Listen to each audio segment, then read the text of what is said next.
I am. I am alive. Good afternoon, good morning, good evening, wherever you are, wherever you live. Hello, Robin Da Vinci here, and I'm going to talk about a subject about which I'm extremely passionate. And if you follow me on YouTube, if you go to my website, robindavinci.com, you'll see that I have a great deal of passion behind this subject. Um, so, going to talk about 10 things that sabotage your money. And believe it or not, it isn't about how much money you have, it's about the relationship you have with whatever money you have. It is so deeply ingrained in us to fear money that we make a whole lot of mistakes around that. So, I'm going to talk to you about that today. And I'm going to talk to you clearly. Okay. So the first thing I want to say to you that is not in my top 10 is that it has been proven that if you are hungry, tired, or thirsty, you will not do a good job with money, grocery shopping, studying, or your job outside the house or housework. You might not even sleep well, even though you're tired because you haven't eaten or had enough water to drink. So I'm prefacing this whole thing by saying, please make sure when you tackle these subjects that you have water, are not starving, and that you're not like so exhausted because you won't do as well. And human beings, I don't know, you must run into dozens of people every week that say, I am so tired. I'm so tired. Oh, I'm hungry. I haven't eaten all day. Or, gosh, I forgot to even bring my water. Those are no nos when it comes to how our brain works, and especially when it deals with money, because we're so fearful and panicked and depressed and competitive. So, eat proper food, drink water, rest. Hilarious, isn't it? No, not really. It's really the truth. Okay. So, the first thing about money and the importance of handling your money properly is time management, procrastination with distractions. We never believe or rarely believe that we should give undivided time to our money. And I try to carve out 15 minutes to 30 minutes a day to look at that picture. Now that might mean I do it at 10:45 at night or 6:30 in the morning, but I always look, see what I've spent, see what's in my accounts, and make sure that I'm on target with what I think I have, that I physically have it and I physically look at it. So you have to carve out time every day or once a week, but give it 30 minutes and look at your money. I don't care if you are make $400 a week, 4,000 a week, 4 million a year. If you're not taking the time to look at your money and you find all kinds of distractions and you procrastinate, you aren't going to be happy. It's part of the reason that you're tired all the time, you're distracted about when to eat, and you're not drinking water and taking the time to do those things because you're not managing the time.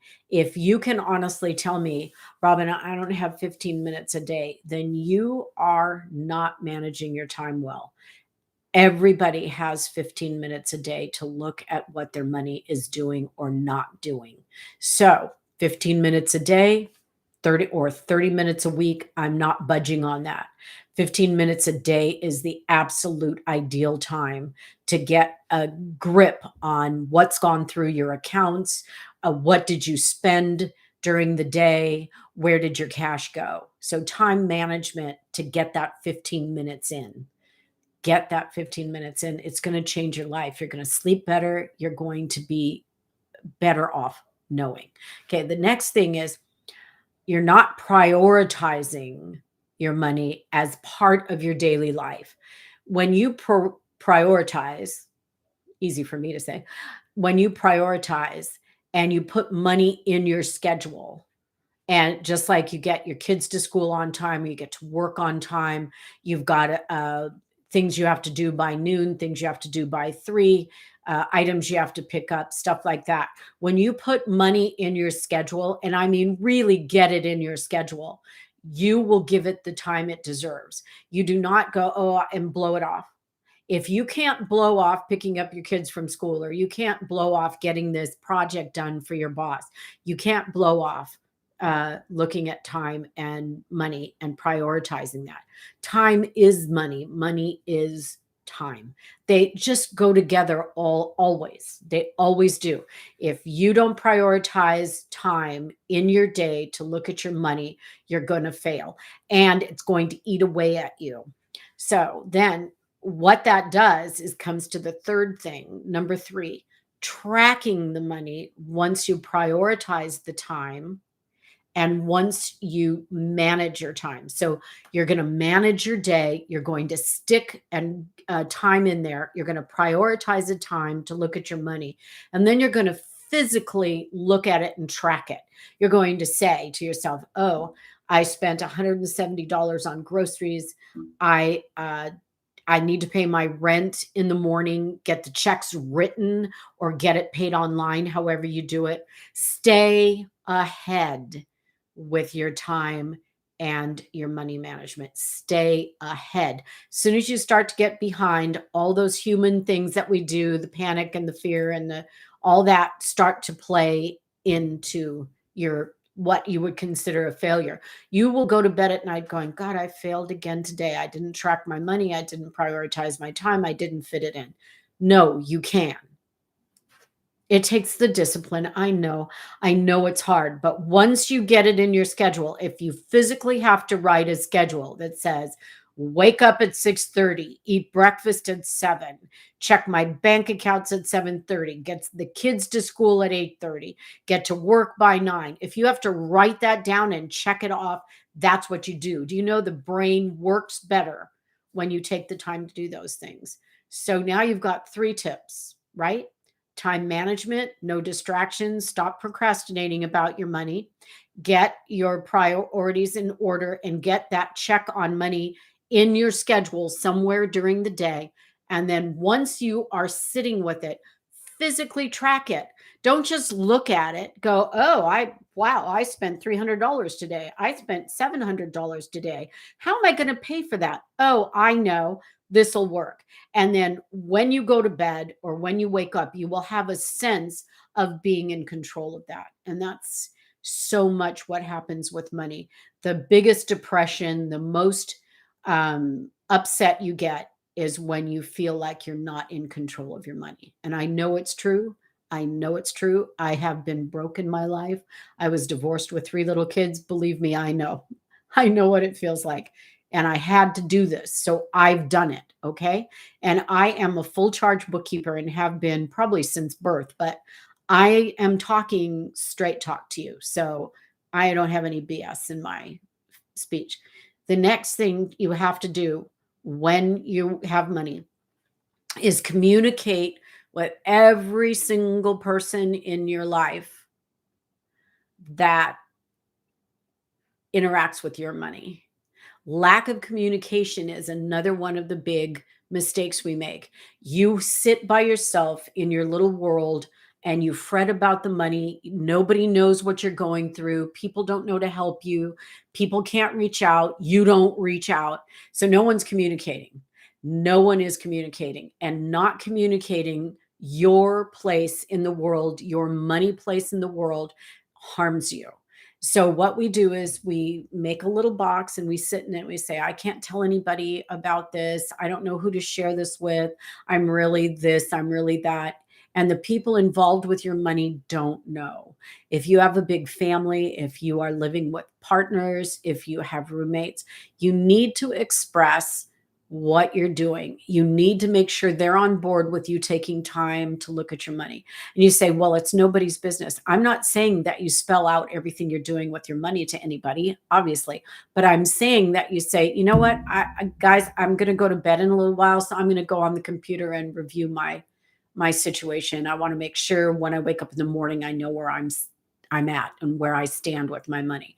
Because when you have money obligations with the people in your life and you don't tell them that you respect that you have a money obligation with them, they won't know and they can't support you if you're struggling. You need to communicate. Failure to communicate, it's really a big deal with money. Everybody needs to know. In that, next, mistakes are made with money and you're embarrassed. So what do? You keep doing the same old thing. You're embarrassed, you don't know how to fix it, and you don't seek help from someone to fix a mistake that embarrasses you.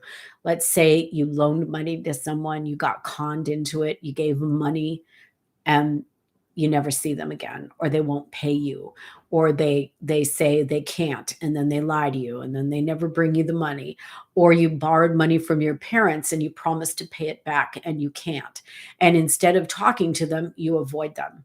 Embarrassment about money mistakes is something that keeps you locked away in your box. It makes that you cannot step out of it if you're constantly embarrassed. You lose friends, family, coworkers by borrowing money or making a mistake and then not owning up to it. Never keep silence when you owe someone money. Even if you owe them $300 and you pay them $20 a week, or you put $20 away every week, and when you gather the 300 together, you give it to them. And then you say thank you so much, but you let them know that you owe them money and you're embarrassed, but you're going to pay it back, and these are the steps you're taking. I'll tell you a little story. I ended up graduating from high school, from a Catholic high school, and my mom couldn't pay the tuition. We just didn't have the money. So she borrowed money from a coworker at her job, paid the tuition so I could get my diploma, and I went to work as a bookkeeper right away and paid that woman back. And every paycheck, I would get money, put it in a cashier's check, and give it to that woman. And I did that all summer and into after Labor Day until that tuition was paid off. And I would write her a thank you note every damn time. And it wasn't a lot of money for the way tuition is now, but I was hell bent on thanking this woman. And my mom was embarrassed to death that she had to borrow money to get me out of school. But we did it, okay? And we did it honorably. And guess what? I kept a little ledger. Here's how much I owe. I paid her this much on this date. I paid her this much on this date. And then when I paid her off, I was really thankful that she had let me have the money, and I was really grateful to have it paid off. I communicated with her. I was embarrassed. My mother was embarrassed, but we did it. You cannot hide away from mistakes you've made and be embarrassed by them. You have to own up to them. Okay. Next thing is willfully overextending. Willful overextending. Now, if you have an emergency and you need to buy 2 tires, or you need to replace a water heater in your house and you have to put it on a credit card, that is an emergency you had to take care of. But overextending willfully and saying, I know I don't have the money, but I'm buying this anyway. That is a no no when your money is tight. It's even a no no when you've got money. Come on, let's face it. What the hell are you doing? Don't overextend. When you have an emergency, totally feasible, totally okay. But when you do it with willfulness and deliberately, and harm yourself by overextending by having things you don't need, buying things you don't really want, um, playing a game with people who really have money and you don't, and but you play a game because you don't want to let them know, and you overextend your credit cards, and you have debt into like 10 years from now because of what you've been doing. That's a big money mistake. Knowing where you stand with your money is so important. Um, the next thing, overextending, impulse buying. Impulse buying is running rampant right now. Credit card companies have a lot of people who just aren't paying their debt back. uh, websites love having your credit card saved on their website, so that once they try to get you to click and buy, and they say autofill, and you go yes, and all of a sudden you are impulse buying something you don't need, and if you had to, you wouldn't. But all of a sudden you have this emotional thing. You had a bad day, you had a fight with your parents, you had a fight with your spouse, your kids are driving you crazy, your partner doesn't understand or isn't listening to you, and you go on and say, I deserve this, and you impulse buy. And there's your credit card sitting right up there, ready for you to buy. If you didn't have that credit card there and you had to take that extra step, you might not buy it.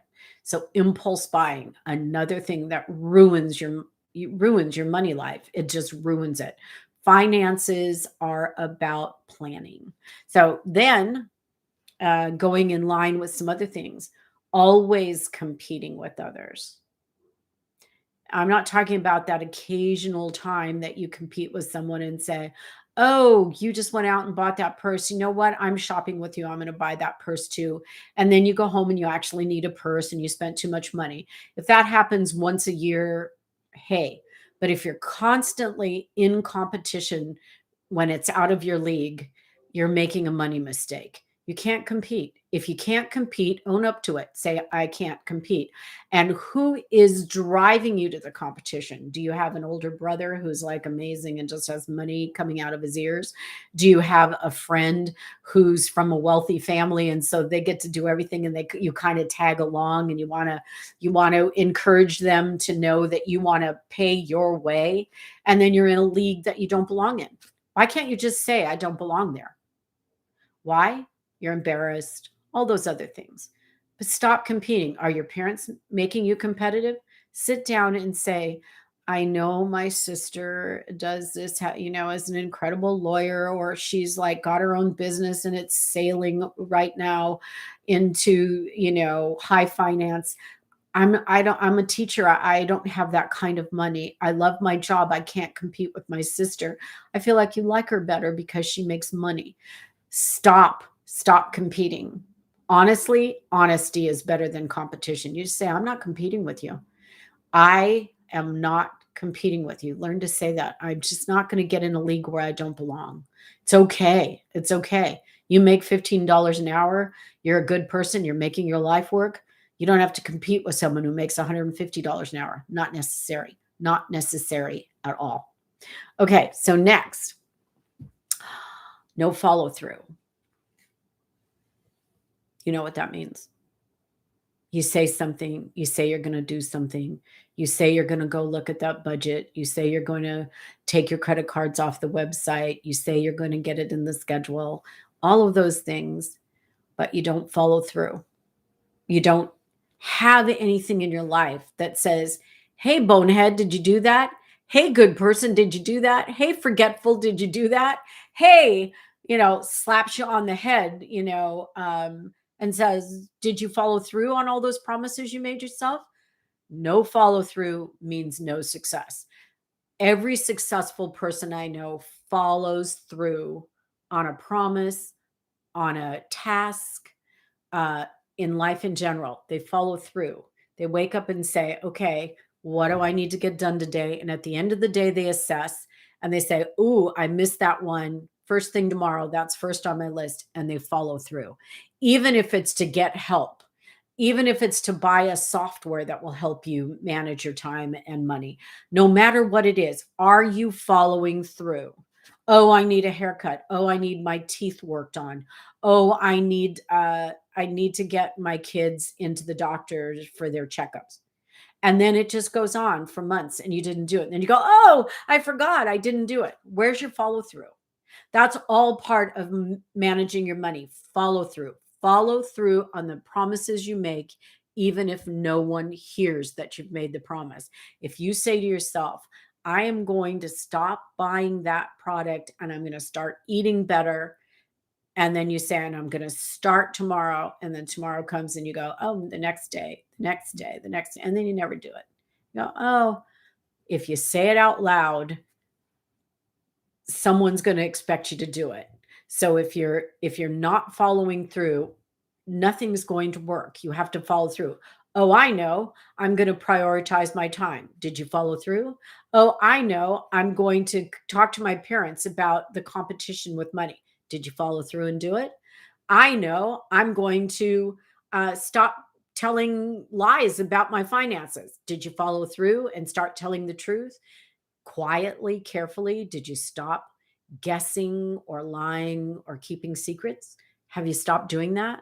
That's really urgent. You have to not procrastinate. You have to follow through. Not procrastinating and following through go hand in hand. Procrastination is one of the reasons we get nothing done. The follow through helps us. If you say something that you're going to do, follow through and find out if it can be done, or maybe you take it off your list and say, I followed through with it, but I didn't want to do it. Because money means follow through.